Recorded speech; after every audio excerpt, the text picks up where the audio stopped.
Sebab itu saya selalu ulangi, apabila Islam bertemu dengan Parsi, orang Parsi tidak faham kenapa orang Arab yang dahulunya sentiasa meminta bantuan daripada Parsi dan lemah, tiba-tiba apabila terkena dengan ajaran Muhammad, ia bergerak dan membentuk kerajaan dan ingin bertempur dengan Parsi.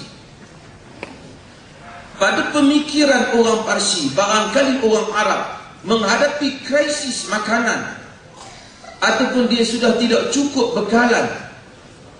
Sebab itu Rostam, tentera Parsi, panglima tentera Parsi, apabila berjumpa dengan orang Badui yang dihantar oleh Sa'ad bin Abi Waqqas untuk bertemu dengan Rostam dengan keadaan yang selekeh, iaitu Rib'i bin Amir, seorang sahabat Nabi SAW. Rostam bertanya Rib'i yang kelihatannya sangat kampung, dengan baju yang buruk dan tidak memiliki serban, yang ikat kepalanya dengan hanya tali, dan kasutnya yang begitu compang-camping. Orangnya hanya selekeh, bukan orang kaya, datang ingin memerangi Parsi. Rostam tanya, apa yang kau nak? Rib'i memberikan satu jawapan yang jelas, walaupun ia bukan keluaran universiti, tak ada master, tidak ada PhD, tetapi ia mengambil makna dakwah daripada Nabi SAW.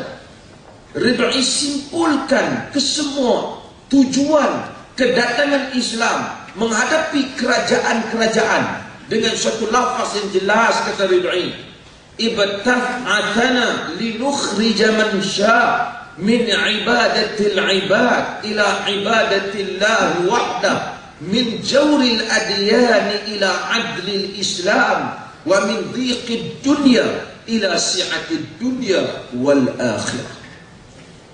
Ini orang Badui saja, tapi sekolahnya sekolah Nabi.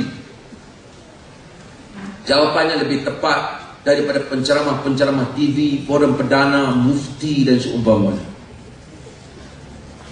Ia ringkaskan makna tujuan mesej Islam. Kata Rib'i, kami dibangkitkan.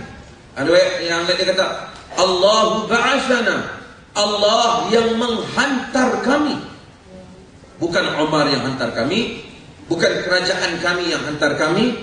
Tentera kami ini Allah yang menghantar kami, supaya kami mengeluarkan sesiapa yang Allah kehendaki daripada mengabdikan diri sesama hamba kepada mengabdikan diri hanya untuk Allah, daripada kekejaman agama-agama, yakni sistem, kepada keadilan Islam, daripada dunia yang sempit kepada keluasan dunia dan akhirat. Sikit saja, tapi itulah makna Islam yang dibawa oleh Nabi.